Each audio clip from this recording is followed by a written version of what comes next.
आपला 7वा अध्याय ज्ञान विज्ञान योग ते 13 श्लोक पूर्ण झालेत आणि 14वा आता आपला सुरू आहे. दैवी हेषा गुणमयी मम माया दुरत्यया मामेव ये प्रपद्यन्ते मायामेतां तरन्ति ते. महत्तत्वादिक जिका माझी माया पार्थ तरुनिया सर्वथाती कैसी भावी येथे भ्रांत जीवाप्रती मद्रूपाची प्राप्ती ऐक आता. ब्रह्मगिरीची या अर्धकड्या माझी पावे उगमजी माया नदी आदी संकल्पाच्या जळाची उसळी घेऊनी निघाली जव पुढे सृष्टी विस्ताराच्या मगजिका ओघे काळगती वेगे वाढोनिया प्रवृत्ती निवृत्ती उंच दोन्ही तट कैसी ओसंडीत वाहू लागे जिका गुणरूपी मेघवृष्टी भरे भरे महापुरे मोहाचिया यमनियमांची गावे वाहवीत जाय घोघावत पुढे पुढे.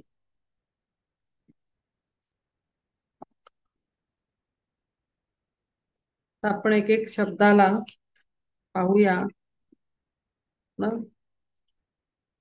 जे मार्क केलेले शब्द आहेत त्याला पहिले पाहू. हे हे जे स्टार मार्क केलेले आहेत ना ते ग्रंथाच्या शेवटला त्यांनी त्याचे अर्थ सांगितलेले आहेत. त्यातनं बघूनच मी सांगत असते. आदी संकल्प, आदी संकल्प म्हणजे मूळ इच्छा. निर्विशेष परब्रह्माचे ठिकाणी मी एक आहे अनेक असावे अशी जाणीव किंवा इच्छा झाली व त्यातूनच सर्व विश्व स्पष्टत्वास आले. म्हणजे त्या परब्रह्माला माहिती होतं तो एकटा आहे, पण त्याला आपण आपल्या भोवती अनेक जण असावेत किंवा मी अनेक रूपात असावं असं मनात इच्छा झाली त्याची, आणि म्हणून त्यांनी हे सगळं सृष्टी विस्तार केलेला आहे. ती काय आपण विस्तारलेली नाही किंवा आपल्या हक्काची पण ती नाही आणि आपल्या कंट्रोल मध्येच तर अजिबातच नाही. ही त्याची इच्छा आहे की कंटाळा आला एकटा बसलोय आणि म्हणून त्यांनी विस्तारल्याप्रमाणे त्या परब्रह्माने ठरवलं की एकाच्या ऐवजी एकोहम बहुश्याम अनेक असावे एकाच्या ऐवजी, आणि म्हणून त्यांनी सृष्टी निर्मिती केली आणि ती ते विश्व स्पष्टत्वास आलं. आणि ते करताना त्यांनी कोणाची मदत घेतली? आदिशक्ती, जे त्याचं अर्धभाग आहे. तो पूर्ण ब्रह्म जे आहे, पूर्ण परब्रह्म जे आहे त्याच्यामध्ये masculine and feminine, yin and yang, तुम्ही एक चायनीज मार्क असतो असा सिम्बॉल आहे, चायनीज थ्योरी मध्ये दिलेला आहे. असा एक बॉल आहे, बॉल गोल, आणि त्याच्यामध्ये एस सारखा मार्क आहे. ते एस लाईन बॉलवर ड्रॉ केल्यानंतर त्याचा अर्धा भाग जो शेप बनतो तो ब्लॅक आहे आणि अर्ध्या भागामध्ये व्हाईट आहे. तो फेमस मार्क आहे चायनीज थ्योरी मध्ये. त्याला येन अँड यांग म्हणतात. आपल्याकडे तीच थ्योरी स्त्री आणि पुरुष ह्या दोन शक्ती स्वरूपात सांगितली गेलेली आहे, मस्क्युलाइन अँड फेमिनाइन. तर गंमत अशी आहे की ते परब्रह्मच फक्त मस्क्युलाइन फेमिनाइन म्हणजे शिव आणि पार्वती असं नाही आहे. ते शिवामध्ये पण पार्वती आहे आणि पार्वतीमध्ये सुद्धा शिव आहे. हे झाली त्यांची गोष्ट. आता आपलं बघूया. आपल्यामध्ये सुद्धा मस्क्युलाइन क्वालिटीज आहेत, पुरुषत्व आहे. स्त्री देहाने स्त्री आहे म्हणून ती पुरुष नाही असं आपण म्हणू नाही शकत. पुरुष आणि स्त्री हे फक्त आपण अंगाच्या भागांबद्दल बोलत असतो, इतकं आपण जडात विचार करतो. पण स्त्री आणि पुरुष ही वृत्ती असू शकते, स्त्री आणि पुरुष हे सामर्थ्य असू शकतं, गुण असू शकतात आणि आहेत. तर त्या पद्धतीनं स्त्रीत्व आणि पुरुषत्वाला पाहिलं पाहिजे. ते केवळ शरीर मर्यादित नजर असली नाही पाहिजे. शरीर मर्यादित नजर ही जड वृत्ती आणि जड नजर झाली, जडामध्ये बघणारी, ग्रॉस. पण त्याचा अर्थ खूप मोठा आहे. आणि आपण जर आपल्या अवतीभोवती बघितलं किंवा स्वतःच्या जीवनाकडे बघितलं तर आपल्याला लक्षात येतं, जर आपण अभ्यास केला स्वतःच्या व्यक्तिमत्वाचा तर आपल्या लक्षात येतात काही गुण आपले स्त्रीचे आहेत आणि काही पुरुषत्वातले गुण पण आपल्या मध्ये असतात. म्हणजे पुरुषांमधला प्रेमळपणा, पुरुषामध्ये असलेलं कोमलता, दुसऱ्याचा विचार करणं किंवा दयाभाव किंवा फ्लेक्झिबिलिटी किंवा कशातूनही सिच्युएशन मधनं चांगलं निर्माण करण्याची वृत्ती किंवा स्वभाव, हा जेव्हा पुरुषाचा असतो तेव्हा तो दिसत असला पुरुष तरी त्याच्यामध्ये ते स्त्रीत्वाची लक्षणं आहेत. फेमिनाईन साइड ऑफ मेल आणि तेच स्त्रीमध्ये फिमेल मध्ये मस्क्युलाईन क्वालिटीज म्हणजे कोणत्या? तर खंबीर उभं राहणं, धैर्य असणं, एखाद्या सिच्युएशन मध्ये भक्कमपणे सामोरं जाणं, कठोर निर्णय घेण्याची ताकद असणं, हे सगळे क्वालिटीज आहेत पुरुषत्वाच्या चिन्ह दाखवणाऱ्या मस्क्युलाईन क्वालिटीज. मग ह्या आपल्यात असतातच, आपल्याला माहिती आहे.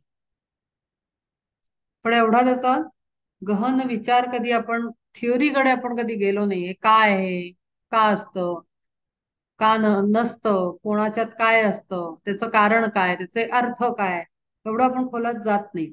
तसंच त्या परब्रह्मामध्ये जी मस्क्युलाईन क्वालिटी होती तिला त्यानं प्रकृती रूपानं आज्ञा केली की सेपरेट हो आणि प्रकृती रूपानं तू ही सृष्टी धारण कर. आणि तिच्यामध्ये जी एनर्जी लावेल तो आतला पुरुषार्थ होता. असा तो परब्रह्म आहे. शिव आणि पार्वती हे सांगायला एक काय म्हणतो आपण सिम्बॉल्स आहेत हे. अशा पण काही शक्ती या पुढे सृष्टीसाठी निर्माण केल्या गेल्या, विष्णू आणि लक्ष्मी आणि सरस्वती आणि ब्रह्मा. ते त्यांना पुढे सृष्टी वाढवायची होती म्हणून स्त्री पुरुष पात्रांची आवश्यकता आहे म्हणून या एनर्जीज प्रोजेक्ट केल्या गेल्या परब्रह्माकडनं. पण परब्रह्म एकटाच आहे आणि त्याच्यातल्या स्त्रीत्व लक्षणांनी प्रकृती रूपानं पृथ्वी आणि सारं सृष्टीला धारण केलेलं आहे. आणि तो स्वतः पुरुष शिवस्वरूप आदी स्वरूप तो त्या पूर्ण सृष्टीला सांभाळून आहे. आणि म्हणूनच पुढे त्याने त्याचे तीन तीन एनर्जीज प्रोजेक्ट केल्या. म्हणजे जेव्हा सृष्टी बनवली तेव्हा त्याचा पहिला हा आदी संकल्प घेतला त्याने की ठीक आहे आता असं करूया. मग तो संकल्प घेतल्यानंतर कुठला तरी एक पहिला एनर्जी चा बाहेर हे सोडला पाहिजे. तर तो जो पाठवला तो पहिला ओंकार निघाला, साऊंड, ध्वनी, ओम. त्या व्हायब्रेशन मधनं पुढे ट्रिनिटी जन्माला आली. ट्रिनिटी म्हणजे तीन शक्ती, शिव, विष्णू आणि ब्रह्मा, या तीन एनर्जीज आल्या. मग त्यांच्या फेमिनाईन साइड्स आहेत, त्या तीन शक शक्तींच्या डिव्हिजन झाल्यानंतर पुन्हा त्यांच्याच फेमिनाईन साइड्स येतात, शिव, पार्वती, विष्णू आणि लक्ष्मी आणि ब्रह्मा आणि सरस्वती. आणि मग तिथून पुढे लाईनेजेस ओपन झाल्या. त्याची जबाबदारी कोणाला दिली? ब्रह्माला दिली. ब्रह्मापासून निर्मिती झाली. नुसता संकल्प केला ब्रह्मानी, पण नुसत्या संकल्पानी त्यांनी पुत्र निर्माण केले. ते आहेत आपले सप्तर्षी. तर अशा पद्धतीनं ती सृष्टी वाढत गेली. हे सगळं आपल्याला माहितीच आहे, आपल्या ग्रंथांमधनं हे सगळं लिहिलेलं आहे, शिवपुराणात आहे, भागवतात आहे, सगळ्यामध्ये हे दिलेलं आहे. तर ह्या पद्धतीनं ही सृष्टीची निर्मिती झाली. तर हा आहे त्याचा आदी संकल्प, सगळ्यात पहिला केलेला संकल्प. महत्त्वादिका जिका माझी माया पार्था तरोनिया सर्वथा ती कैसे व्हावी घेथे भ्रांत जीवाप्रती मद्रूपाची प्राप्ती ऐका आता. जे भ्रांतीमध्ये जगत असतात त्यांना माझ्या मायेच्या भ्रमात असतात ते माझीच माया आहे आणि ती सुद्धा प्रकृती माझी जी हे करते आपल्यामध्ये माया माया म्हणजे आपण माया म्हणजे प्रेम म्हणतो. तर त्या प्रेमाने त्यांच्यातल्या फेमिनाईन एनर्जीनं या सृष्टीला सांभाळून ठेवलेलं आहे आणि ते प्रेमच मोहात पाडतं. अशी ती माया आहे परमात्म्याची, की जीवनात माणसाला जन्माला आल्यानंतर परिवाराचं प्रेम, वस्तूंचं प्रेम, जगाचं प्रेम, धान्याचं प्रेम, शेती घर पाट त्याचं प्रेम, ती माया म्हणजे प्रेम आहे. आणि ते पण ते जडातलं प्रेम आहे, त्यामुळे ते आपल्याला अडकवतं. आणि म्हणून त्यांनी म्हणलंय की माझ्याच मायेच्या भ्रमामध्ये भ्रांत जीव जेव्हा हे फसलेले असतात आणि मग ते मला मला प्राप्त करतात, तर ते कसे प्राप्त करतात, त्यांना काय करावं लागतं, तर त्यांना मोठी सत्वपरीक्षा द्यावी लागते त्या मायेतनं सुटण्यासाठी. इतकं सोपं नाहीये मायेच्या प्रभावातनं सुटणं, फार अवघड आहे, अनंत जन्म जातात आणि म्हणून थांबायचं नाहीये. ब्रह्मगिरीची या अर्धकड्या माझी पावे उगमजी माया नदी, आदी संकल्पाच्या जळाची उसळी घेऊन निघाली जव पुढे. त्या संकल्पातनच तिनं उत्स्फूर्तपणे ती निघाले, कारण तो संकल्प कारण आहे की तुला करायचंय. हा संकल्प तिथे निघालेला आहे आणि मग ती तो संकल्प घेऊनच पुढे निघालेली आहे. तव तित महाभूतांचा तो भला लहान असा आला बुडबुडा. महाभूत कोणती आहेत? पंचमहाभूत. त्या पाचांचा घेऊन पुढे सृष्टीचा विस्तार झाला. ती मागेही मी सांगितलं होतं, ती पंचमहाभूत आपल्या शरीरात पण आहेत वेगळ्या वेगळ्या रूपानं, अस्थि मांस ह्याच्यामध्ये मी एक्सप्लेनेशन दिलेलं आहे. आणि अजून बघायचं असेल तर दासबोधात खूप सुंदर अध्यायाच्या अध्याय दिलेले आहेत त्यांनी. काय म्हणतात त्याला, एक एक चॅप्टर्स आहेत त्याच्यामध्ये, 10 भाग आहेत एका चॅप्टर मध्ये, त्यातल्या एक एक भागात एक एक वर्णन केलेलं आहे, खूप सुंदर. तर तिथे जास्त डिटेलमध्ये दिलेलं आहे. तर ते पंचमहाभूत आपल्या शरीरात आहेत, आपल्या बाहेरही आहेत. आपल्या जी चक्र आहेत त्याच्यातही ती पंचमहाभूतांचाच कंट्रोल आहे. पंचमहाभूतांवरच आधारित आपली एनर्जी सेंटर्स आहेत, चक्र, जी शरीरातली सटल एनर्जी बॉडी आपली आहे ती एनर्जेटिक एनॉटॉमी, जी मी त्या दिवशी समजावली होती, ती सुद्धा पंचमहाभूतांवर आधारलेली आहे. आपल्या शरीरातलं रक्त, मांस, हाड, हे सुद्धा सगळं, श्वास आपण हे घेतो, प्राणवायू घेतो, हे सुद्धा सगळे पंचमहाभूतांतलेच प्रकार आहेत एक एक. त्याच्यानंतर पंचमहाभूतच आपल्याला बाहेरच्या सृष्टीमध्ये आढळतात. तर ही सगळी त्यांनाच घेऊन तिनं सर्व बनवलं. प्राण्यांमध्येही तीच आहेत महाभूत, जीवांमध्ये पण तीच आहेत, शरीराच्या आत तीच आहेत, बाहेर तीच आहेत. सगळं पूर्ण त्या पंचमहाभूतांचा घेऊनच तिनं विस्तार केला मायेनं. म्हणजे त्याच्या मागे परब्रह्मच आहे. पुन्हा मी सांगितली दोन्ही एकच आहे, फक्त क्वालिटी वेगळी, मस्क्युलाईन आणि फेमिनाईन रोल वेगळे वेगळे घेतले आणि एकानेच काम केलं. जसं ह्याला उत्तम उदाहरण म्हणजे मला आता एकदम सुचलं, आपले ते नाटककार कोण पहिले की जे काय मी नाव त्यांचं, स्त्री भूमिका पण साकारत असायचे. त्यांच्यावर सिनेमा पण निघाला होता. बालगंधर्व. कोण कोण ग? बालगंधर्व. हा, बालगंधर्व. बालगंधर्व. हा, बालगंधर्व कसं आहे, मध्येच पुरुषही व्हायचे, मध्ये स्त्री पण व्हायचे, त्यांचा एकट्यांचाच तो खेळ. तर म्हणून त्याला नाव दिलं जायचं एक काय अं, एक एक पात्री. एक पात्री प्रयोग. हा परब्रह्माचा एक पात्री प्रयोग आहे सगळा सृष्टी हा एक पात्री प्रयोग चाललेला आहे. तोच माया बनला, तोच प्रकृती बनला, आणि तोच महादेव बनला आणि शिव बनला आणि आदिनाथ जो म्हणतो आपण, तो तोच आहे.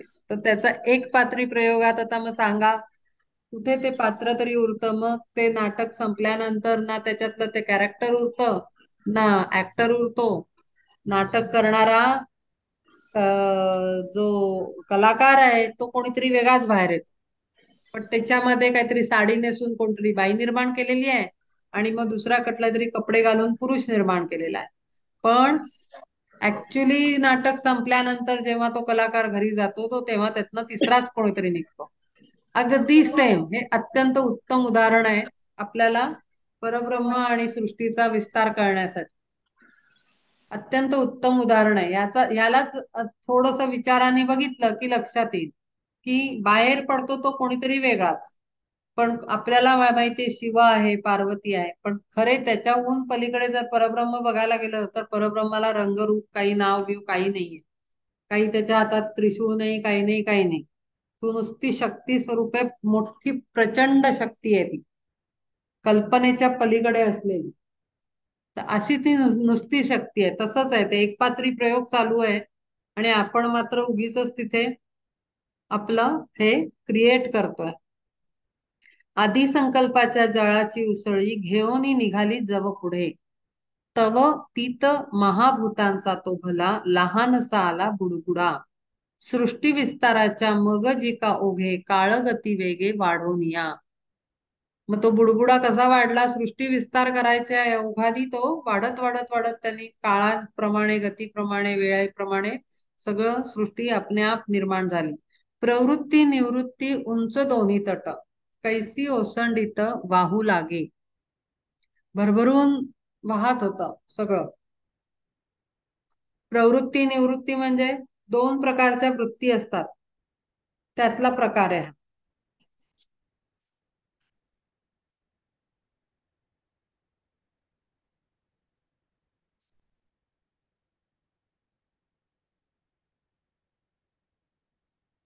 प्रवृत्ती निवृत्ती. प्रवृत्ती म्हणजे मनाची कर्म करण्याकडे असलेली ओढ, मनाचे इंद्रियांद्वारा विषयांकडे धावणे. आणि निवृत्ती म्हणजे त्याचे अपोजिट, कर्म करू नये, कर्मात गुंतू नये असे मनाला वाटणे, विषयांपासून मन काढून घेऊन ते आत्मस्वरूपात विलीन करावं अशी निवृत्ती. हे दोन प्रकारांनी स्वभाव बनतात आणि ते दोन उंच तट आहेत, त्याच्यामधून ती मायेचा प्रभाव मोठा चाललेला आहे, उसंडून वाहतोय. एका कडेला आहेत, एका साईडला प्रवृत्ती असलेले लोक, एका साईडला निवृत्ती वृत्ती असलेले लोक. जिका गुणरूपी मेघवृष्टी भरे, भरे महापुरे मोहाचिया, यमनियमांची गावे वाहवीत, जाय घोगावत पुढे पुढे. द्वेषाचे भोवरे दाटोनियाचित, वळणे पडत मत्सराची, आणि प्रमादादी मोठ मोठे मासे, तळपती कैसे माझारीच. जेथे प्रपंचाची वाकणे अमुप, स्वभावानुरूप जीवाचिया, कर्म अकर्माचे खळाळते पुर, जेथे अनिवार लोटती गा. आता दोन्ही आहेत ना याच्यात, प्रवृत्ती आणि निवृत्ती. एका तटावर प्रवृत्ती असलेले लोक, जीवन जगण्याची प्रवृत्ती असलेले लोक, आसक्ती असलेले लोक, अटॅचमेंट असलेले लोक, आणि दुसऱ्या साईडला निवृत्तीचा गुण असलेले लोक. त्यामुळे हे सगळं वर्णन जे मध्ये आहे त्याच्यात बघितलं आपण तर यम नियम आहेत, त्याच्यानंतर मत्सर बद्दल बोललेलं आहे, द्वेषाचे भोवरे, प्रमाद, हे असे मोठे मोठे मासेही त्या याच्यातनं हे होतात आहेत. हे सगळं त्या दोन प्रवृत्ती निवृत्तीच्या दोन्ही साईडच्या लोकांमुळे जे जे काय आहे, अकर्म आणि कर्माचे खळाळते पूर, हे सगळ्याचं त्यांनी तिथे वर्णन केलेलं आहे की काय स्थिती असू शकते. हे आपल्या डोळ्यासमोर येतं. असं दोन बाजूला दोन गावं आहेत आणि त्याच्या मधून ती नदी चालली आहे. मग काय, जसं आपण आता मूवी मध्ये बघतो की नदी असते, इकडे एक गाव असते, इकडे एक गाव असते, ते सगळे जण येतात त्या नदीमध्ये, त्या नदीचा वापर करतात, कपडे धुतात, भांडी घासतात, पाणी घेऊन जातात, शेताला देतात. तर ते दोन्हींच्या ऍक्टिव्हिटीज त्या नदीमधनं चालतात ना. तसा हा मायेचा मधनं प्रवाह आहे. एका साईडला निवृत्ती असलेले लोक आहेत, एका साईडला प्रवृत्ती आणि जगणारे लोक आहेत, आणि त्यांचा तो प्रवास चाललेला आहे आणि त्याला एंड नाहीये कुठेही. असं ते सुंदर काव्यात्मक वर्णन आहे त्या सगळ्या प्रकाराचं. आणि कैसा सुख दुःखांचा तो केर, तरंगे चौफेर तयावरी. आणि मग काय, दोन्ही गावांचा जो कचरा असतो, काही ठिकाणी सुखाचा दुःखाचा, तो सगळा नदीमध्ये वाहतो. जिये माझी रती सुखाची या बेटा, आदळती लाटा कामाची या. नाना जीवरूप फेसतो उदंड, संचला अखंड दिसे तेथे. अहंकाराची या प्रवाह धारेत, उसळून येत मदत्रय. विषयांच्या उर्मी एकावरी एक, क्षणोक्षणी देख उड्या घेती. जन्म मरणाचे खळगे पाडित, जाती उदयास्त रूप लोंढे. पंचभूतात्मक देहरूपी किती, तेथे होती जाती बुडबुडे. आता खूप सुंदर वर्णन आहे हे. बुडबुडा का म्हटलेलं आहे? बुडबुडा म्हणजे काय, पाण्यामध्ये हवा भरते, पाण्याच्या काही मॉलिक्युल्स मध्ये एअर जास्त होऊन तो एक बबल बनतो, पण तो काही काळ पाण्यावर तरंगताना दिसतो, पुढे पुढे पुढे जाताना, आणि मग एक पक्कन असं तुटून फुटून फुटून जातो आणि गायब. ऍक्च्युली माणसांचं जीवन हे असंच आहे. आपण या शरीरात प्राणरूपी हवा भरली, आत्मरूपी, आणि म्हणून हा आकार आला. हा आकार आला म्हणून बबल, काही बबल्स छोटे असतात, काही बुडबुडे छोटे असतात, काही मोठे असतात. पण जरा त्याला धक्का लागला किंवा त्याचा टाइम संपला त्या बबलचा, बुडबुड्याचा, की तो आवाज येतो असा एक पक्कन असा, आणि तो फुटतो. पावसाळ्यात वगैरे आपल्याला पाणी वाहत असतं, त्याच्यात हे चित्र दिसतं. अक्षरशः पंचभूतात्मक देहरूपी किती, तेथे होती जाती बुडबुडे. येतात आणि जातात. शरीराच्या आकारामध्ये पंचप्राण वायू शिरून तो बुडबुडा तयार होतो, जगतो त्याला पाहिजे तसं, आणि तो निघून जातो.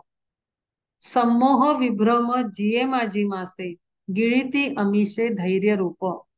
तेवी ठाई ठाई जेथे वक्रगती, भोवरे भोवती अज्ञानाचे.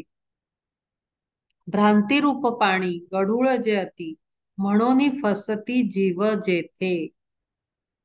आस्थेची या गाळा माझी ऋतोनिया, इच्छिती ते वाया स्वर्ग प्राप्ती. हे सगळं या पद्धतीनं जीवन जगताना विषयी पूर्ण, आता हे सगळं वर्णन केलेलं आहे. कसे अहंकार आहे, कसे विकार आहेत, कशा इच्छा हे होतात, कसं ते भ्रमाने जगत असतात, कसं दरवेळेस अज्ञानामुळे अनेक भोवरे भोवती, म्हणजे जेथे वक्रगती, भोवरे भोवती अज्ञानाचे, अज्ञानाच्या ह्याच्यात गुरफटले जातात, गोल गोल गोल मनुष्य फिरत राहतो, आणि भ्रांतीमध्ये पूर्ण आयुष्य जातं. आणि असेच जीव येतात आणि जातात. आणि जास्तीत जास्त साधना करून, पुण्यकर्म कमवून, चांगलं कार्य करून माणूस काय इच्छा करतो, तर स्वर्ग प्राप्तीची. म्हणजे काय ते म्हण आहे ना कुठली तरी, की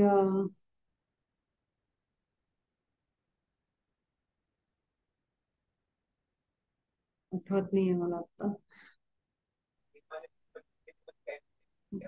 काय कस कुस- कसली धाव कुंपणापर्यंत. सरड्याची धाव. हा, सरड्याची. सरड्याची धाव खोपडापर्यंत. थँक्यू. तर ह्या पद्धतीने जास्तीत जास्त माणूस काय विचार करू शकतो चांगल्याचा, फक्त स्वर्गप्राप्ती. अरे त्याच्या पलीकडे पण काहीतरी आहे. स्वर्गप्राप्ती काय, जायचं आणि वापस यायचंय परत. तिथे काय ते इंद्रदेव आपल्याला जास्त दिवस ठेवत नाहीत. ते म्हणतात चला संपलं तुमचं पुण्य, संपलं आता जा परत. मग परत सगळं महाभारत जगायला यायचं. त्यामुळे माणसाची जास्तीत जास्त बुद्धीची पहुंच असते स्वर्गाप्राप्तीपर्यंत. स्वर्ग प्राप्त व्हावा बास. अरे पण तिथून वापस यावं लागतं, आणि म्हणजे केलेलं आहे त्याला पुन्हा जगावं लागतं. पुन्हा तो त्रास, पुन्हा ते कर्मांचे हिशोब, पुन्हा ती भांडणं, पुन्हा ती नवीन एनर्जी जनरेट करणं, पुन्हा ती निगेटिव्हिटी, पुन्हा स्वर्ग प्राप्त होतोय का म्हणून डोकं फोड करणं. तर त्यामुळे जास्तीत जास्त माणसाची मती स्वर्गप्राप्तीपर्यंत जाते. कैसा रजोगुण वाहे खळाळत, गांजू लागे तेथ स्वर्ग लोक. तमाचे प्रवाह जेथे जोरदार, सत्वाचे गंभीर स्थिरपण. किंबहुना ऐसी माया नदी द्वाड, तरावया जड जड जीवा. पूर्वजन्मरूपी उसळता लोट, होनी आघात सत्यलोकी. तेथीचे बुरुज ढासळून जाती, धोंडे कोसळती ब्रह्मांडाचे. असं जर वाचायला गेलं तर कळायला फार अवघड आहे इथे. ह्या चॅप्टर मध्ये इथूनच पुढचं भ्रमात पाडेल, आपल्याला काहीच कळणार नाही.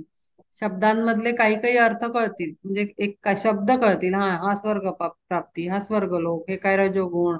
पण त्यांचं एकमेकांशी कनेक्शन काय आहे शब्दांचं, ते महत्वाचं आहे. म्हणायचं काय आहे, कैसा रजोगुण वाहे खळाळत, गाजू लागे तेथ स्वर्ग लोक.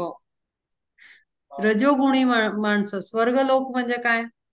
स्वर्गलोक म्हणजे काही सत्य प्रवृत्तीचे सात्विक हे नाहीये. तिथे रजोगुणी हे आहे एनर्जी स्वर्गामध्ये. कारण ऐशाराम आहे, सगळं उत्तम सोय आहे. तो रजोगुणी हे झाला, एनर्जी झाली ती.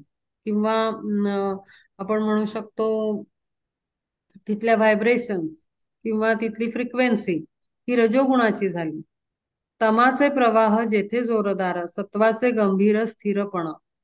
किंबहुना ऐसी माया नदी द्वाड, तरावया जड जड जीवा.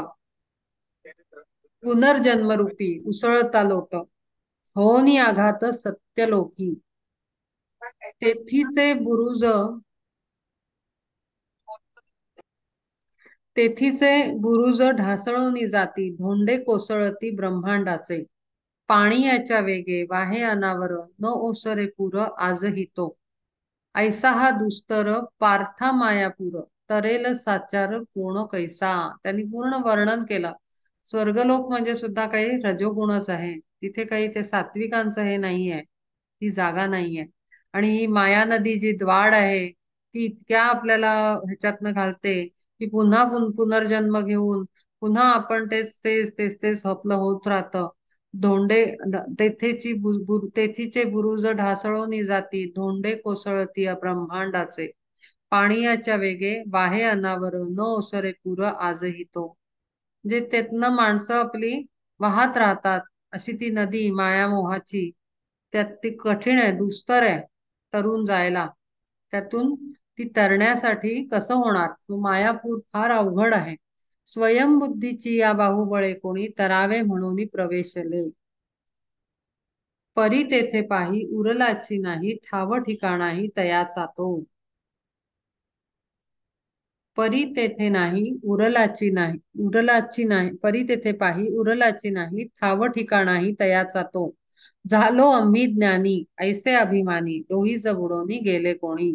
स्वयंबुद्धी म्हणजे काय? आपल्याच बुद्धीनं आपला आपलाच अभ्यास करतात, आपलं आपलं ज्ञान मिळवतात, अनेक ग्रंथ वाचन करतात. पण मग होतं काय, ते ठरवतात की नाही, ठीक आहे मला गुरु नाही मिळाला तर मी माझं वाचन करीन आणि मी पुढे जाईन. पण मग त्यांनी होतं काय, की अभिमान जोर जोर जोर घेतो, बळावतो. कारण ज्ञान मिळतं, ज्ञानामुळे अहंकार वाढतो. आणि म्हणून ते ज्ञान सुद्धा अत्यंत काय म्हणतो आपण, नम्रतेचा हे कडे नेणारं हवं. ज्ञान आपल्याला कुठे घेऊन जातं हे फार महत्वाचं आहे बरं का. ज्ञान म्हणजे आध्यात्मिक ज्ञान नाही. साधी आपण बघितलं की डिग्री घेतात लोक.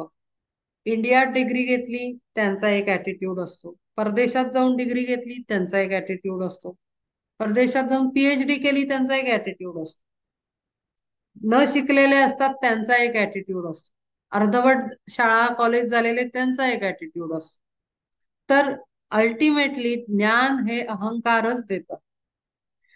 जे ज्ञान आपल्याला नम्रता शिकवतं, जे ज्ञान आपल्याला झुकायला शिकवतं, जे ज्ञान मोठ्यांचा आदर करायला शिकवतं, जे ज्ञान आपल्याला आपण कोण आहोत याची ओळख करून देतं आणि सत्य काय आहे ते देतं, ते खरं ज्ञान आहे. म्हणून ज्ञानाने अहंकार वाढतो हे अत्यंत खरं आहे.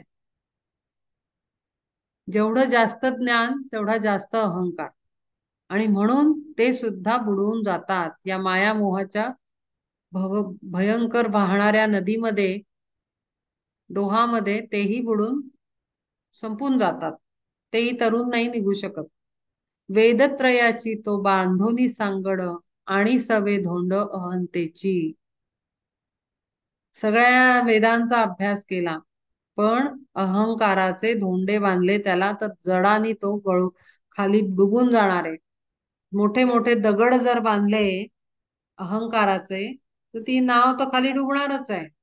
त्यामुळे जरी वेदांचा अभ्यास केला काय, किंवा कुठल्याही डिग्र्या मिळवल्या काय, किंवा कुठलंही ज्ञान संपादन केलं काय, जर अहंकार सोबत असेल तर त्यासारखे मोठाले पहाड दगड ते आपल्याला बुडवतात. घेऊनी जे कोणी येथे तरू केले, तयासी गिळिले मदमिने. मदरूपी माशानी गिळलं. त्यातूनही कोण दोन चार जर तरले जरापणी, तर त्यांना मदरूपी अहंकाराने मस्ती, मद म्हणजे मस्ती, मस्ती चढते त्यांना.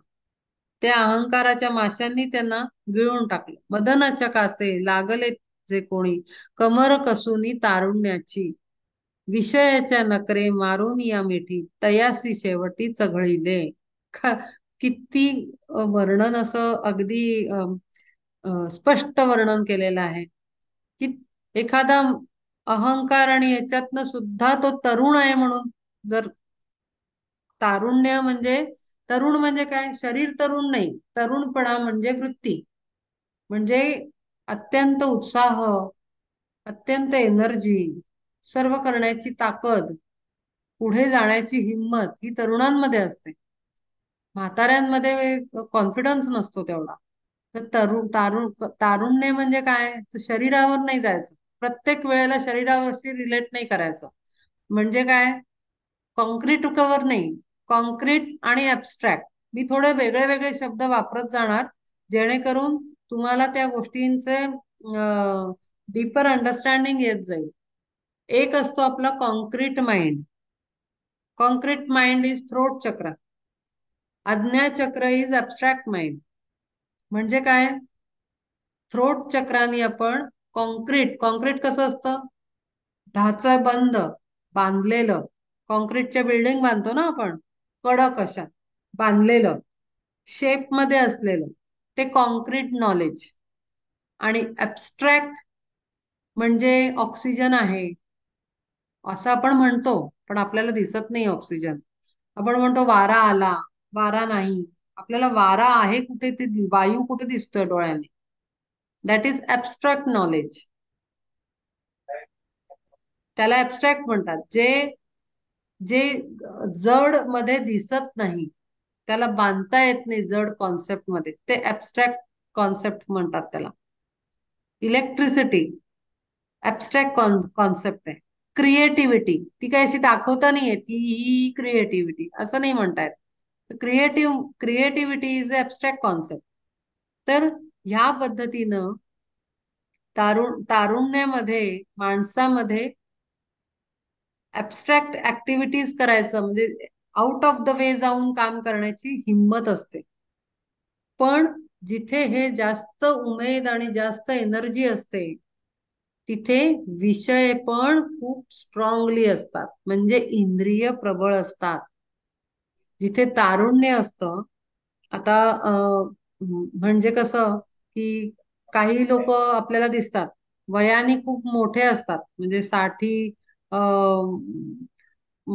75 अगदी उलटलेले, 70 उलटलेले.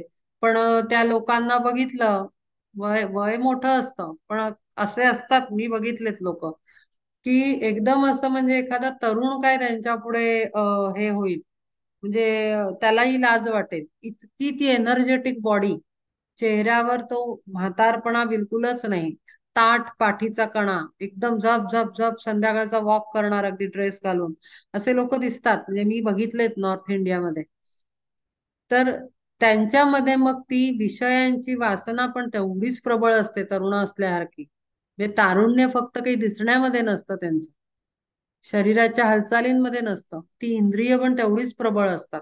ती एखाद्या तरुणाच्या बराबरीची असतात. आणि मग मात्र ती तारुण्याची विषयांमधली इच्छा, ती त्याला मारुनी या मिठी, तयासी शेवटी चघळीले. म्हणजे त्याला पूर्ण नखरे, म्हणजे मगरेसारखं मिठीत असं घट्ट त्याला पकडून की तो सुटूच नाही शकणार. म्हणजे शेवटी काय, की पहिले ज्ञान मिळवलं, पहिले बुद्धी चालवली, मग ज्ञान मिळवलं, मग ज्ञान मिळवलं तर अहंकार चढला, अहंकाराला सुद्धा त्यांनी हे केलं तर मस्ती वाढली, मस्ती वाढल्यानंतर तारुण्य आहे म्हणून सुद्धा त्यांनी हे केलं तर विषय त्याची वाट लावतील, शेवटी त्याचा विषय दी एंड करतील, असं त्यांनी म्हटलंय. म्हणजे तोही पुढे जाऊ नाही शकणार. आता वार्धक्याच्या लाटे माझी लाटे माझी पाश असे मतिभ्रंश रूप जोका, तया पाशा माझी कैसे अडकवून जाती जखडवून चौबाजूंनी. वार्धक्यामध्ये काय होतं, वार्धक्य आलं की सगळे आपले ऑर्गन्स टायर्ड होतात, थकून जातात. मतिभ्रंश म्हणजे ब्रेन काम नाही करत, तेवढी कपॅसिटी उरत नाही. शरीर, नसा, नाड्या, आपले आतली इंद्रिय म्हणजे ऑर्गन्स, आपले इंटरनल ऑर्गन्स म्हणजे स्टमक, लिव्हर, लंग्स, हार्ट, हे काम नाही करत. म्हणजे काम नाही करत म्हणजे त्याचं स्पीड कमी होत. ते तेवढ्या वेगाने काम नाही करत जेवढं तरुणात करतात. आणि मग त्यामुळे ते जखडून जातात सगळ्या बाजूनी. आपण म्हणतो ना म्हातारपण आहे ते जखडल्यासारखं वाटतं, असं, अशी ती अवस्था होती. त्यामुळे तसे झाल्यानंतर तेही नाही पुढे जाऊ शकत. शोकाची या काठावरी आदळत क्रोध भोवऱ्यात घेती घेर, तेथून यावर येता ती येकडे टोची ती गिधाडे संकटाची. मग दुःखाची या कर्दमी माखले रेवेत झुतले मृत्यूची या. मग एखादा एखादा असं होतं ना, असं म्हातारा असेल तर त्याला जखडल्यासारखं वाटतं. मग होतं काय पुढे, क्रोध, राग यायला लागतो परिस्थितीचा, सिच्युएशनचा, हलू शकत नाही याचा, म्हातारा झाल्याचा राग येतो. आणि तेच सगळं वर्णन इथे केलेलं आहे. तेथून यावर येता ती एकडे टोची ती गिधाडे संकटाचं, मग मृत्यूचं भय. अशा करून शेवटी ते काही तारून निघू शकत नाही, असं अख्खं जीवन जातं. आता लक्षात आलं असेल की काय म्हणायचंय श्रीकृष्णाला आणि कसं वर्णन केलंय ज्ञानदेवांनी त्या एका श्लोकाचं, की अशा पद्धतीनं अख्खं जीवन किती काही गुण असले तरी ते शेवटी मायेचा विळखा इतका तगडा आहे की त्यातनं आपण सुटू शकत नाही. त्याला फक्त गुरुच तारून नेऊ शकतात, त्याच्याशिवाय कोणीही नाही. मग दुःखाची या कर्दमी माखले रेवे तर उतले मृत्यूची या, जन्मोनिया पार्था वाया गेले ऐसे कामाची या कासे लागले जे. म्हणून यज्ञाधिक क्रियारूप पेटी बांधोनी या पोटी तरू गेले, स्वर्ग सुखाची या कपारी ते प्रार्था राहिले सर्वथा गुरफटोनी. म्हणून ना स्वर्ग सुखाची इच्छा ठेवू नये, कारण तिथे पण लिमिटेशन येते. परमात्म प्राप्ती हा उत्तम उपाय आहे. स्वर्ग सुद्धा अर्ध्या वाटेतनं वापस आणतो.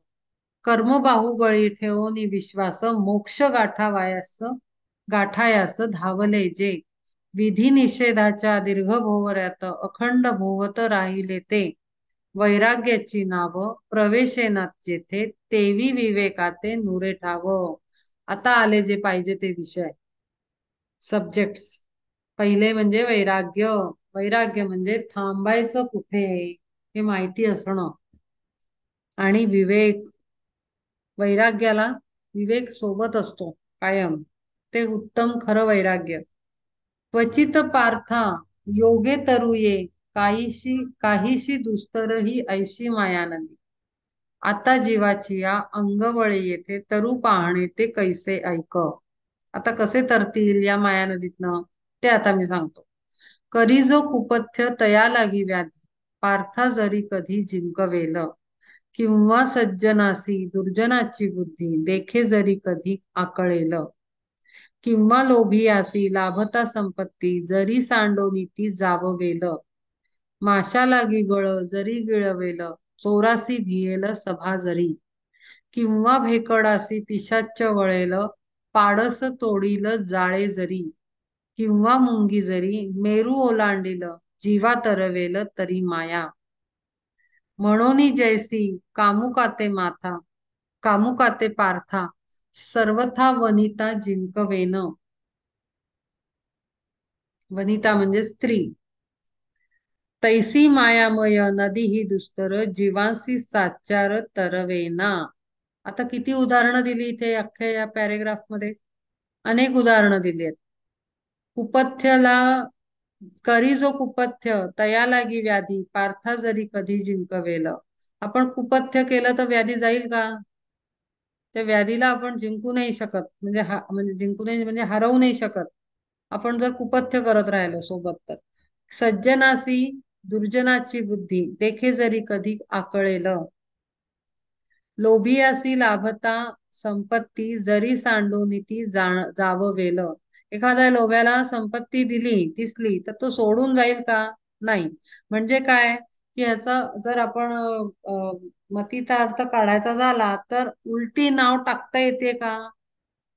जिकडे प्रवाह चाललाय त्याच्याऐवजी उलट्या बाजूनं फिरता येईल का? जो फिरला तो तरला.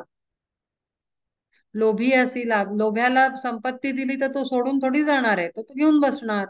माशा लागी गळ जरी गिळवेल चोरासी भियेल सभा जरी. भेकडासी पिशाच्या वळेल पाडस तोडील जाळे जरी. एखादं छोट पाडस जाळं तोडू शकतं का? नाही तोडू शकत, त्याच्यात तेवढी ताकदच नसते. भेकडासी म्हणजे भित्र्याला. भित्रा आहे म्हणल्यावर पिशाच्य त्याच्या डोक्यावर बसणारच आहे. मुंगी किंवा मुंगी जरी मेरू ओलांड. आता एवढीशी मुंगी, मेरू म्हणजे एवढा मोठा पर्वत, तिला ते शक्य आहे का? अवघड आहे. तशी ही माया आहे. आणि कामुकाते पार्था सर्वथा वनिता जिंकवेना म्हणजे एखाद्या कामी पुरुष एखाद्या बाईच्या पुढे म्हणजे तो फेल ठरतो. म्हणजे काय की हे सगळे अवघड गोष्टी आहेत. तशी ही माया तरणं फार अवघड आहे. तैसी मायामय नदी ही दुस्तर जीवासी साचार तरवेना. येथे एकचिते तरले सहज भजले जे मज सर्व भावे. जेव्हा समर्पण होतं पूर्णपणे तेव्हा ते सर्व भावे तरून जातात. आता तो उपाय उपाय सांगतायत ते. ऐक असताची ऐल थडी धनंजया संपले गा तया माया जळ. याच तीरावर जो थांबतो कुठल्या भक्तीच्या आणि सर्व सर्व समर्पण. आत्ताच म्हणलं सद्गुरु नावाडी तारक निशंक उभा असे देख जया पुढे.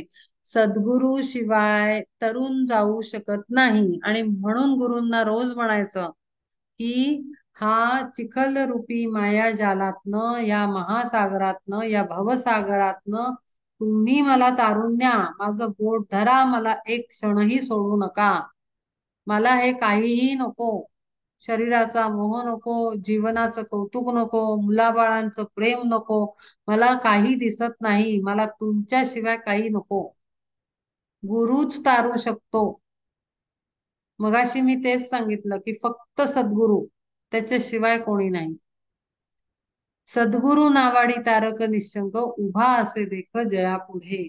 आत्मानुभूतीची कसोनी आकाश सिद्ध तरायास जाहले जे. ज्यांना आत्मानुभूती सद्गुरु काय देतो? आत्म्याचा अनुभव देतो, मार्ग दाखवतो. सद्गुरु काही जादूची कांडी फिरवत नाही. सद्गुरूचं कॉन्सेप्ट नीट समजून घ्यायला पाहिजे. आम्हाला सद्गुरू नाही हो, आम्हाला गुरु नाही हो, मग गुरु येणार मग काही जादूची कांडी फिरवणार नाही आहेत. ते आपल्यालाच करायला सांगतात. कारण का? कारण प्रत्येक आत्म्याने स्वतःचा उद्धार स्वतःच करायचा. सद्गुरू आपल्याला दिशा दाखवतात. सद्गुरू आपल्याला लाईट दाखवतात, उजेड देतात. अंधाऱ्या वाटेतनं, या मायेच्या मोहाच्या अंधाऱ्या वाटेतनं सद्गुरू आपल्याला दिवा दाखवतात. पुढे चालतात ते हातात दिवा घेऊन, कंदील घेऊन, आणि त्या प्रकाशात म्हणतात चल बाळा तू चाल आता. ते पुढे आहेत, त्यांना रस्ता माहितीये, त्यांना अनुभव आहे.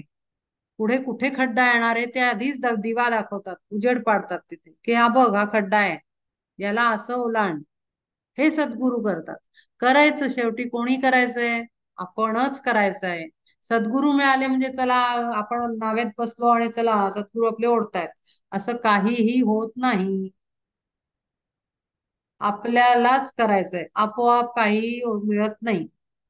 आपोआप जेवण पण नाही मिळत, बनवावं लागतं. घरातनं बाहेर गेल्याशिवाय सामान घरात येत नाही. खुर्चीतनं उठल्याशिवाय काहीच होत नाही.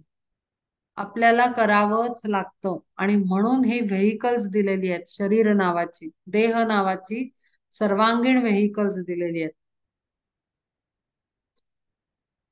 Mental body, emotional body, physical body, ही आपल्याला का एवढे सारे शरीर दिलेली आहेत?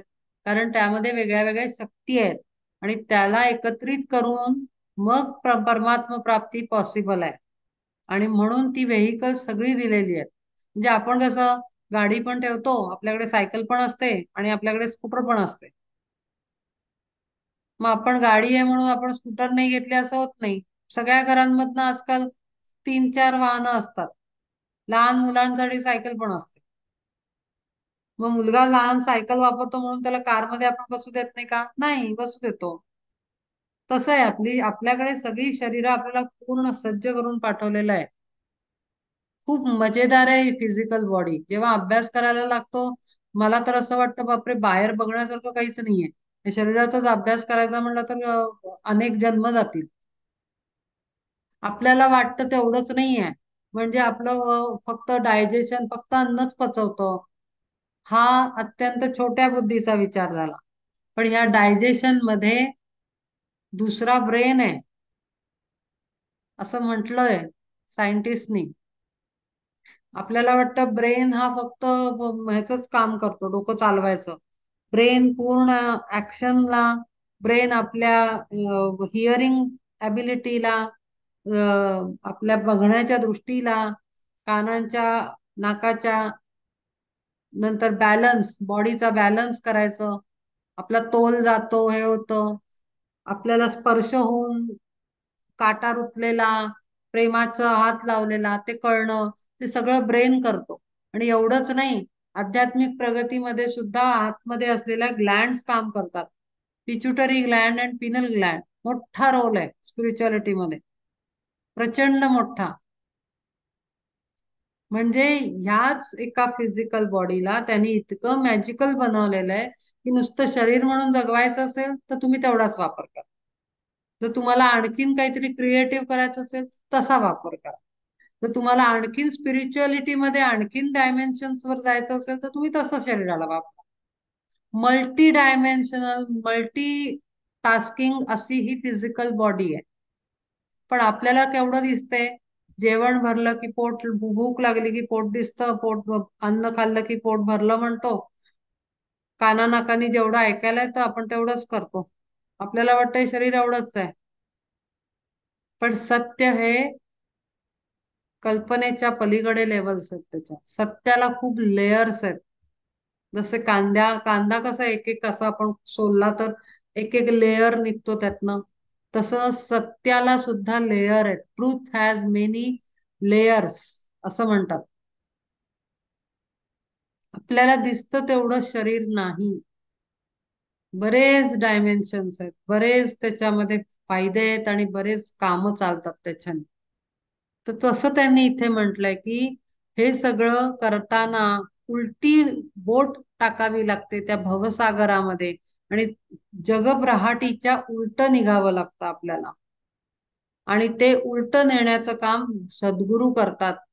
सद्गुरू नावाडी तारक निशंक, उभा असे देख जयापुढे, आत्मानुभूतीची कसोनी आकाश, सिद्ध तरायास जाहले जे. जे तरायला तयार होतात, जे आत्मभूतीची, आत्मा अनुभूतीची म्हणजे आत्म्याचा, मी आत्मा आहे याचा अनुभव घेण्याची कास पक्की करून ते तरायला निघतात. सिद्ध जे असतात ते, त्यांची त्या मनाची तयारी असते की हो, गुरु जरी प्रकाश दाखवणार असतील, मी स्वतः मेहनत करायला तयार आहे. आमच्याकडनं होत नाही, अवघड वाटतंय, असं वाटतंय, तसं वाटतंय, असं बोलणार, मग ते गुरु काही करणार नाहीत. गुरु येऊन गेले तरी तुम्हाला कळणार नाही मग समोर. प्रत्यक्ष करायलाच पाहिजे, एफर्ट टाकलाच पाहिजे. आपल्याला काय होतं माहितीये का, सगळा प्रॉब्लेम आहे आपण शरीर आहे असं समजतो स्वतःला. म्हणजे काय होतं की मी जर आज म्हणलं की मी एक 75 वर्षाची बाई आहे, तर मला सगळं तसंच वाटायला लागेल. अरे बापरे, आज कंबर दुखतीये, अरे बापरे बुद्धी चालेनाशी झाली, अरे माझ्या लक्षात नाही राहते. पण ज्या क्षणाला मी म्हणेन मला काही धाड भरलेली नाही, ते झालंय ते सगळं शरीराला झालंय, माझा मी आत्मा आहे आणि आत्म्याला लक्षात राहत नाही, चालायला होत नाही, विचार करता येत नाही, डोकं चालत नाही, असं काहीच प्रकार नाहीये.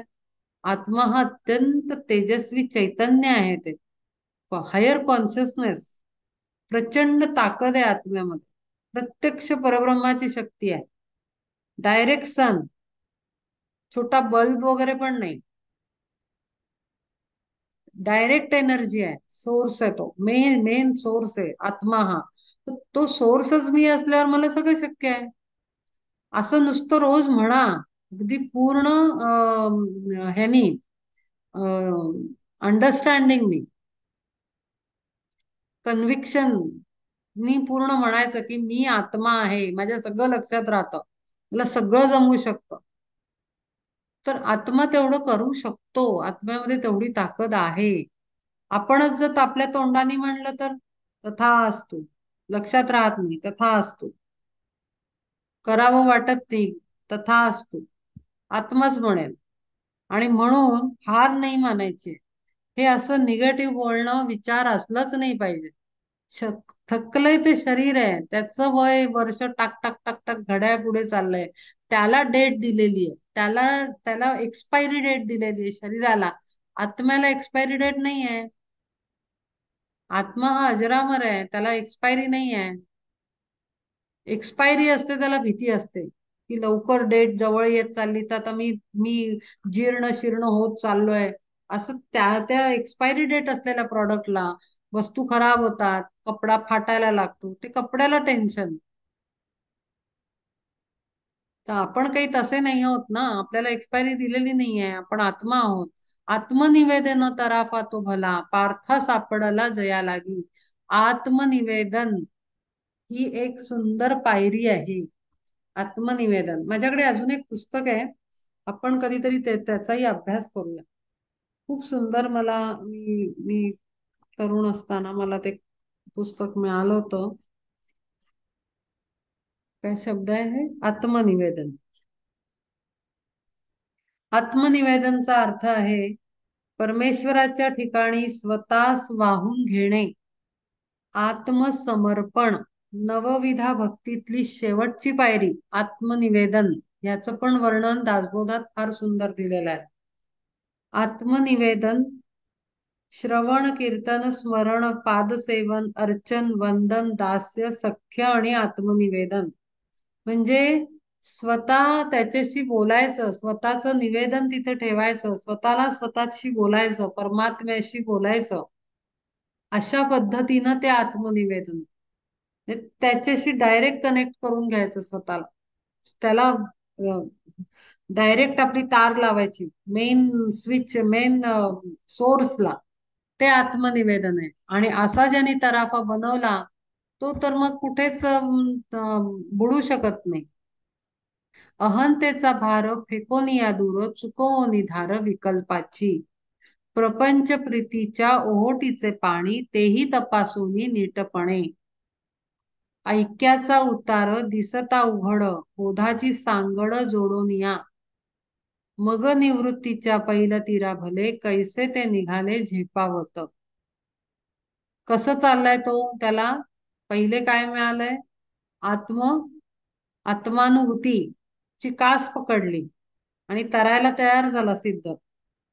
मग त्याला तराफा कसला मिळाला, तर आत्मनिवेदनाचा, डायरेक्ट कनेक्शन. आत्मनिवेदन म्हणजे परमात्म्यानेच त्याला ते ज्याच्यावर उभं राहायचंय ते दिलंय जणू काही, आणि त्यातनं तो निघाला. अहंतेचा भार त्याने फेकून दिला, जो दगड बनून बुडवेल त्याला. तर तो अहंता म्हणजे अहंकार, मीपणा, मी शरीर आहे, मला हे आवडतं, मला जमतं, मला नाही जमत, वगैरे वगैरे सगळी वाक्य जी आपण बोलतो ती ती अहंता. मी ही अहंता आहे, आणि मीला धरून जेवढा प्रपंच घडतो तो सगळा अहंता. तो अहंकार मीचा त्यांनी भार भार फेकून दिला, म्हणजे उगीच जड होऊन डुबायला नको. तो त्याने डुबवला. नंतर चुकवोनी धार विकल्पांची, वेगळे वेगळे वेगळे आपल्याला विचार येतात, ते आपल्याला डायव्हर्ट करतात. म्हणजे मध्येच आपण असे चाललो तर डायव्हर्शन मिळालं तर आपण तिसरीकडेच जाऊ. तर ते विकल्पाची धार चुकवून आपला तो सरळ चाललाय. प्रपंच प्रीतीच्या ओहोटीचे पाणी, तेही तपासोनी नीटपणे. ते पाणी जे आहे ते सुद्धा तपासून तपासून बघतोय. आपणही बघितलं पाहिजे की आपल्याला इथे प्रपंचामध्ये आपण गुंतत तर नाही आहे, आपल्याला अटॅचमेंट होत नाही आहे, आपण काय पद्धतीनं विचार करतोय, आपण दुसऱ्याला सल्ला देताना स्वतःला अटॅच होऊन सल्ला देतोय का डिटॅच. अटॅचमेंट अँड डिटॅचमेंट हे शब्द फार गहन आहेत, त्याचे अर्थ आपण खूप बरोबर घेतो त्याला. अटॅचमेंट अँड डिटॅचमेंट, अटॅचमेंट मध्येच डिटॅचमेंट आहे आणि डिटॅचमेंट मध्येच अटॅचमेंट आहे. असं गमतीशीर येते. जसं मी मगाशी तुम्हाला मस्क्युलाइन आणि फेमिनाईनचं सांगितलं तसं आहे. म्हणजे कसं अटॅचमेंट म्हणजे आपल्याला काय म्हणतात मराठीमध्ये ममत्व नाही, अं, आपल्याला आपण अं, काय म्हणू शकतो म्हणजे आत- हा स्वतः आत्ममग्न, आपल्यामध्येच मग्न असणं. नाही नाही, अटॅचमेंट अटॅचमेंट आपुलकी, आपुलकी, ओढ. ओढ ओढ ओढ म्हणू शकतो.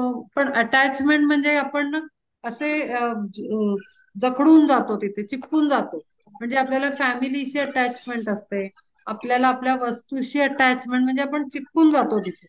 आपण तिथून चिटकून असे सेपरेट नाही होऊ शकत. आणि हम्म. डिटॅचमेंट म्हणजे असं तिथून सुटणं.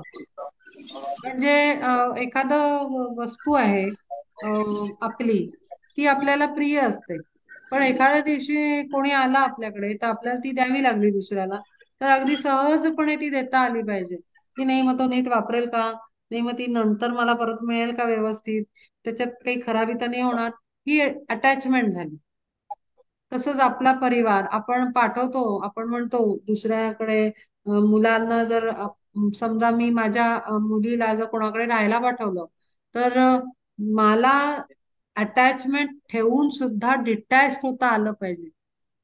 आता समजा मी तिला तिच्या गुरुकडे पाठवतेय गाण्यासाठी, आणि मी पाठवलंय तिला, तर मी तिला पाठवलंय म्हणजे अटॅचमेंट आहे रिलेशनची, आई आणि मुलगीची अटॅचमेंट आहे.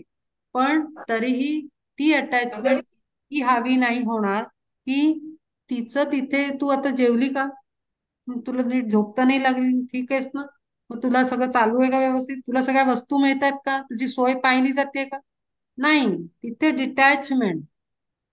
तिला दिलेलं आहे, पाठवलेलं आहे, ते गेलेलं आहे, ते पाहून घेते, ही डिटॅचमेंट झाली. कारण प्रत्येक ठिकाणी आपण पुरे नाही पडू शकत. तर हा अटॅचमेंट मध्येच डिटॅचमेंट, आणि डिटॅचमेंट मध्ये सुद्धा अटॅचमेंट असली पाहिजे. खूप क्लिष्ट आहे हे समजायला थोडं, पण प्रॅक्टिकलनी कळेल. म्हणजे डिटॅचमेंट मध्ये अटॅचमेंट कशी, आता एखादा संत असतो, तो त्याच्या फॅमिलीशी डिटॅच्ड असतो. डिटॅच म्हणजे अलिप्त. हा, अलिप्त आणि लिप्त हे अर्थ आहेत ऍक्च्युली त्याचे. अलिप्त असतो बरोबर. म्हणजे सेपरेट असतो. लिप्त आहे. हा, पण पण म्हणून तो त्याच्या आई वडिलांना विचारत नाही, भावा बहिणींची काळजी घेत नाही, असा नसतो. मग तिथे तो अटॅच्ड असतो. म्हणजे आता आपले नृसिंह सरस्वती घ्या, किंवा श्रीपाद श्री वल्लभ घ्या, किंवा आपले संत घ्या सगळे, म्हणजे श्रीधर स्वामी घ्या. ते त्यांच्या तिकडे जागी जायचे, आई वडिलांना पाहायचे, ते गेले तर क्रियाकर्म करायचे, बहीण भावंडांना भेटायचे. पण म्हणून काही ते लिप्त झाले नव्हते की आता मी इथेच राहतो, आता मी अरे अरे हाय हाय हाय हाय कसं माझं बहीण गेलाय, भाऊ गेला, आई गेली, वडील गेले. नाही, ते डिटॅच्ड होते. पण डिटॅच असताना सुद्धा अटॅचमेंट पण असणं, हा आहे बॅलन्स. अटॅचमेंट आणि डिटॅचमेंटचा बॅलन्स आला पाहिजे आपल्याला. तो बॅलन्सच आपल्याला सगळं शिकवून घेतो. आणि तो कसा करायचा हे विवेक शिकवतो, विवेक बुद्धी. प्रपंच प्रीतीच्या ओहोटीचे पाणी, तेही तपासून नीटपणे, हे तपासता आलं पाहिजे आपल्याला. आपल्याला प्रपंचात प्रीती किती होतीये, अटॅचमेंट किती होतीये आणि अप्रीती किती आहे, डिटॅच किती आहोत, हे सतत चेक केलं पाहिजे. ऐक्याचा उतार दिसता उघड, बोधाची सांगड जोडोनिया. मग निवृत्तीच्या पैल तीरा भले, कैसे ते निघाले झेपावत. वैराग्याच्या हाते तोडीत ते जळ, सोहम भाव बळ संपन्नते. वैराग्याचे हात म्हणजे काय? पूर्ण वितरागी, म्हणजे कंट्रोल मध्ये आहे सगळं. किती सोडायचंय, किती धरायचंय, थांबायचंय कुठे, हे पूर्ण कळलेलं आहे. आणि अशा त्या हातांनी सोहम हा भावात उद्या शिंगत होता मगाशी, शिंगत होता वेगळा.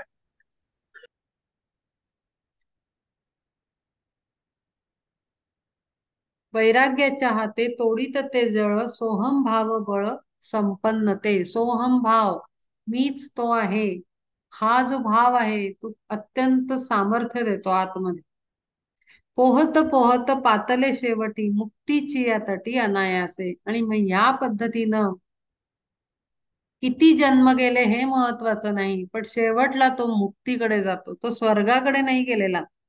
कारण स्वर्गातनं पुन्हा त्या माया नदीत तो पुन्हा बुडायची वेळ येणार आहे, पुन्हा त्याच्यातच पडणार आहे माया नदीत. म्हणून ते माया नदीच्या टाळण्यासाठी, माया नदी सुटण्यासाठी मुक्तीची या तटी लागले, मुक्तीच्या तटाला लागलेले आहेत ते, की जेणेकरून वापस येणं नाही. ऐशा परी मज भजले सर्वथा, तरले ते पार्था माझी माया. परी ऐसे भक्त नाही तर बहुत, विरळाची येथ आढळती. असे काही भक्त पण सापडत नाहीत. एवढ्या अभ्यासपूर्वक तयारी करून हळूहळू, घाई नाहीये इथे, काही रेस नाहीये की चला आपण ह्याच याच्यात पूर्ण करतो का, पण तो भाव असणं महत्वाचं आहे. आपण कुठल्या वयात आहोत ते महत्वाचं नाहीये, किती गेलं ते महत्वाचं नाही, किती उरलं ते महत्वाचं नाही. आत्ता काय भावात आहोत आपण ते महत्वाचं. आपण काय पक्क करतोय या क्षणाला ते महत्वाचं असतं. कारण हा जर्नी चालणार आहे, येणं जाणं चालू आहे जोपर्यंत ती मुक्तीची वेळ नाहीये. आणि ती यायला अत्यंत सर्वातनं बाहेर यावं लागतं. मग सर्वातनं बाहेर मग काही मग प्रपंचात राहत नाही का माणूस? नाही, असतो ना. आपल्याला गुरु दिसतात वेगळे वेगळे, प्रपंचात असतात मुलं बाळ. माझे गुरु होते, त्यांना 3 मुलं आणि 1 मुलगी, सगळ्यांची लग्न, बायको, सुना, नातवंड, सगळा परिवार होता. पण ते डिटॅच्ड होते कम्प्लिटली. ते स्वतःच्या मुलांच्या घरी पण असे जायचं की भक्ताकडे गेले, महिन्यातनं एकदा. सगळ्या भक्तांचा एक एक नंबर, त्याच्यात एक दिवस बडोदा.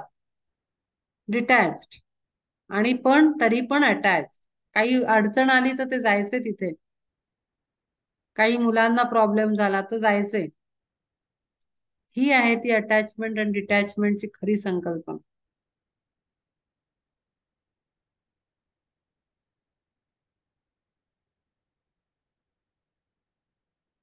आपण थांबूया का करू कंटिन्यू? जड होत असेल समजायला तर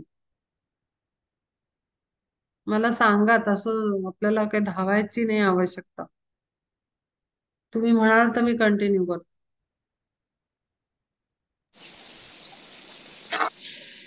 जड असं नाही वाटत आहे, हा, पण करू. उदाहरणं आहेत ना, त्यामुळे असं वाटतंय की ते उदाहरणं कधी कधी समजायला कठीण असतात, हा पण हा. तत्व समजून जातं हम्म. आधीच. असं ठीक आहे, होतंय थोडस. ठीक आहे. न माम दुष्कृतिनो मूढा प्रपद्यन्ते नराधमा, माययापहृत ज्ञाना आसुरं भावमाश्रिता. चतुर्विधा भजन्ते माम जना सुकृतिनो अर्जुन, आर्तो जिज्ञासुरर्थार्थी ज्ञानी च भरतर्षभ. अन्य जे बहुत तया ते निभ्रांत, लागले से भूत अहंतेचे. म्हणून या तया नाही आत्मज्ञान, झाले विस्मरण स्वरूपाचे. मग नियमाच्या वस्त्राचे ही भान, मुरे तया जाण तिये वेळी. जाहले निर्लज्ज आता तया प्रती, भावी अधोगती जाणवेना. करू नये ऐसे जे जे म्हणे वेद वागती स्वच्छंद करोनी ते जया कार्या आले देहग्रामी येथे सर्व तो कार्यार्थ सांडोनिया. आपण ज्या कार्यासाठी देह धारण केलेला आहे ते कार्य दर जन्माला राहून जातं. असे ते उरलेल्या लोकांबद्दलचं वर्णन केलेलं आहे. त्यांनी म्हणलं ना, विरळाच आहे असा भक्त जो तरुण निघेल. बाकीचे कसे अन्य जे बहुत जे कसे आहेत ते असे आहेत, जे लागलेसे भूत अहंतेचे अहंकाराचं भूत लागलेलं आहे. आत्मज्ञान अजिबात नाही. स्वरूप विस्मरण झालेलं आहे. स्वतःच मी कोण आहे याचं विस्मरण झालं आहे. आपल्या शरीराचंच नाव मी आहे असं समजून जगतायत. नियमाच्या वस्त्राचे ही भान नुरे तया जाणं. नियम नियम काय करायला पाहिजे, कसं वागायला पाहिजे, व्हर्च्यूज न फॉलो करणं खूप आवश्यक आहे. 5 जे यम नियम दिलेले आहेत तेच ऍक्च्युली ना आपल्या जन्माचं कापड विणतात. यम नियम हे धागे आहेत मुख्य, जे जे अख्खं सुंदर वस्त्र विणतात. ते जे जीवन आहे ना आपलं जन्माला आल्यापासून मरणापर्यंत, ते यम नियमाच्या धाग्यात जेव्हा आपण विणू आणि अंगावर धारण करू, उत्तम जीवन जातं. खोटं बोलायचं नाही, दुसऱ्याचं हृदय दुखवायचं नाही, अति सामान गोळा करायचं नाही. त्याच्यानंतर सत्य बोलायचं, चोरी करायची नाही. ही जी नियम लावलेत ना, खरंच याच्यावर राहायला गेलं ना तर अक्षरशः प्युरिफिकेशन आपोआप होतं. काही करावं लागत नाही. कुठल्याही प्रोसेसेस कराव्या लागत नाहीत प्युरिफिकेशनसाठी. हे एकदा जर नुसतं साधं चोरी करणार नाही. आता आपण म्हणू की अरे मी कुठे चोरी करतो, आपण कुठे चोरी करतो, आपण चांगल्या घरातली माणसं. पण आपण इंटरनेट वापरतो आजकाल. आपण सिनेमा बघतो, डाउनलोड करतो, पुस्तकं डाउनलोड करतो, इन्फॉर्मेशन डाउनलोड करतो. We are not purchasing everything. आपण ते चोरी करतो. फ्री पीडीएफ, त्याच्यानंतर हे ते जे सॉफ्टवेअर असतात ती ह्याची काय म्हणतात त्याला, फ्री मधली मिळणारी pirated. Pirated, pirated. Pirated copies. Movies बघतो पायरेटेड, पण पैसे देऊन नाही करत. ते चोरी आहे. दुसऱ्याचं क्रेडिट चोरणं, दुसऱ्याची आयडिया ऑफिसमध्ये नोकऱ्या करतात, दुसऱ्यांनी आयडिया दिलेली आपल्या नावावर खपवतात, दुसऱ्याचा किस्सा आपल्या नावावर. चोरी आहे. आपण एवढं खोलात कुठे विचार करतो. आपल्याला वाटतं चोरी म्हणजे वस्तू चोर, चोरी म्हणजे दागिने चोरणं, चोरी म्हणजे पैसा चोरणं, चोरी म्हणजे काय पेन हे ते ऑफिस मधलं हे वापरतो आपण स्टेशनरी, प्रिंटआउट काढून आणतात लोक ऑफिस मधनं. स्टेशनरी वापरतात ऑफिसची, ती चोरी आहे. मग जर नुसतं अं, चोरी न करणं हे जर हा एकच नियम जर काय 1 महिना फॉलो करायचा म्हटला, कितीतरी गोष्टी कट होतील, कितीतरी ऍक्टिव्हिटीज करू नाही शकणार आपण. मग आपोआप प्युरिफिकेशन होणार आहे की नाही. मी खोटं बोलणार नाही. आपण म्हणू घे आम्ही कुठे कोणाला खोटं बोलतो, पण आपण घरातनं निघतो, दुसरा कोणीतरी आपली रस्त्यात वाट बघतोय, हो मी 5 मिनिटात पोहोचणारच आहे, मी जवळच आहे. आपण आपल्या घरात असतो. कित्येक लोकांना सवय असते, फोनवरनं सांगतात बस आलोच 2 मिनिटात. ऍक्च्युली 2 मिनिटात पोचतो का? नाही पोचत. Lying tendency. आपण आपल्या भाव मनातले दुसऱ्याला सांगत नाही. असं वाटतंय का? नाही नाही असं कुठे आहे? असं नाही नाही छान आहे छान आहे, आयडिया आवडली. Lying tendency.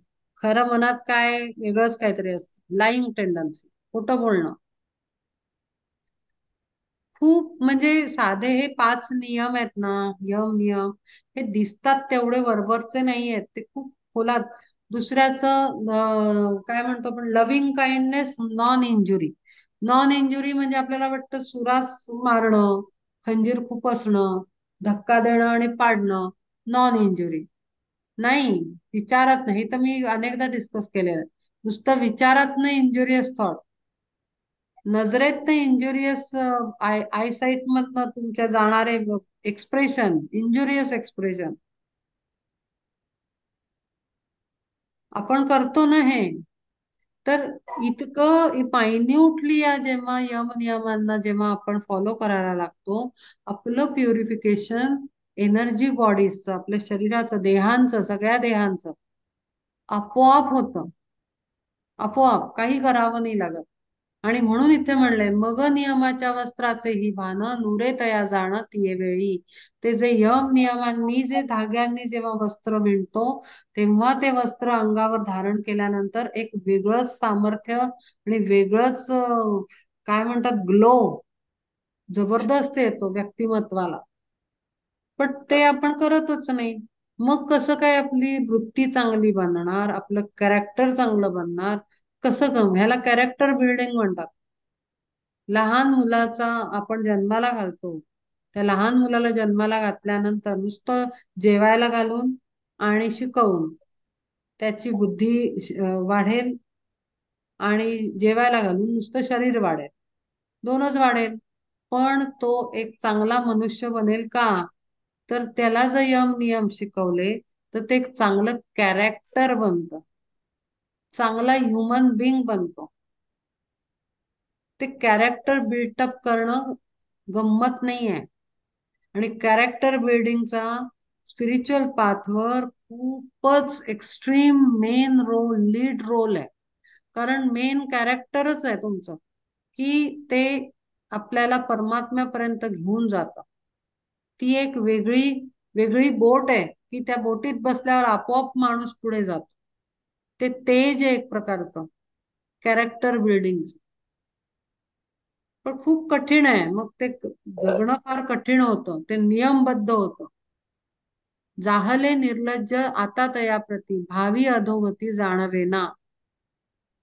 भावी म्हणजे फ्युचरची लोकांना अंदाजही येत नाही, काय आपली गती होणार आहे पुढे जाऊन.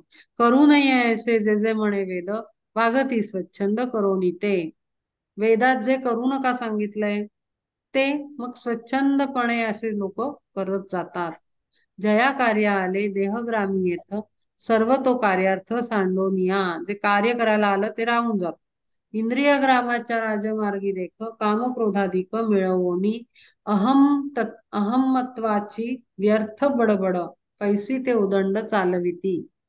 दुःख शोकाधिक करीती आघात, तयाची ती तो खंत नसे मनी. सांगावया येथे कारण ते हेच, हिते झाले साच मायाग्रस्त. म्हणून इथे माते मुकले सर्वथा, आता ऐक कथा मदभक्ताची. ज्यांनी आत्महित केले वृद्धिंगत, ऐसे माझे भक्त चतुर्विध.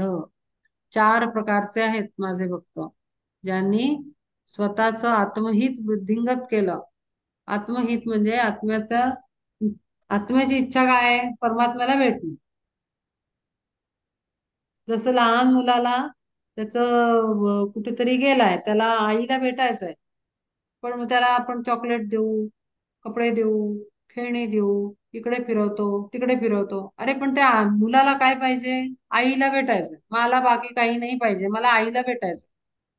तुम्ही मला चॉकलेट देऊ नका, मिठाई देऊ नका, गिफ्ट देऊ नका, खेळ दाखवू नका, कुठे फिरायला बागेत नेऊ नका, मला आईला पाहिजे. मला आई आई पाहिजे, आई भेटायची, आईला भेटायचं, आईला मिठी मारायची, अशी आत्म्याची इच्छा असते. त्याची आई म्हणजे ते परब्रह्म. पण त्याला आपण इतके काय काय काय काय दाखवत राहतो. कधी वस्तू दाखवतो, कधी आवडीच्या वस्तू, कधी ट्रिप, कधी काय कधी काय कधी काय. प्रचंड गुंतवण्याचा प्रयत्न करतो, म्हणजे जे करायला आला ते त्याला देतच नाही आपण, आणि त्याला भलतच सगळं प्रवास करवतो. पण माझे भक्त जे आहेत ते असे नाहीत. त्यांना आत्महित कळतं, आणि ते आत्महित म्हणजे त्याची आत्म्याची इच्छा काय आहे? आईला भेटायचं. त्याला ते वृद्धिंगत करतात, वाढवतात, त्याच्यासाठी कार्य करतात. मग आईला भेटण्यासाठी काय? चल मग आपण ऑटोत न जाऊ, मग आपण ह्याच्यात न जाऊ, मग असं म्हणजे सोल्युशन आईला भेटण्यासाठीच सोल्युशन, डायव्हर्शनचे सोल्युशन नाही. असे ते त्याचे चतुर्विध भक्त आहेत, चार प्रकारचे भक्त आहेत. पहिला तो आर्त जिज्ञासू तो दुजा, यत्नशील तिजा परमार्थी. अर्जुना संपूर्ण ज्ञानाचे निधान, चौथा तो जाण भक्त माझा. शेवटला तो भक्त होतो. जिज्ञासू म्हणजे मुमुक्षु. आर्त म्हणजे अगदी तळमळ निर्माण झालेला पहिला. नाही, पहिला आर्त म्हणजे पहिला मुमुक्षु. मग जिज्ञासू, मग तो ज्ञान ज्ञान शोधायला जातो. जिज्ञासू म्हणजे ज्ञानाच्या मागे लागणारा. यज्ञशील तिजा परमार्थी. अर्जुना संपूर्ण ज्ञानाचे निदान, चौथा तो जाण भक्त माझा. असे ते 4 प्रकारचे भक्त त्यांनी सांगितले. आपण आता इथे मात्र थांबू, पण पुढे मग पूर्ण भक्त कसा ह्याचं वर्णन असेल. 16वा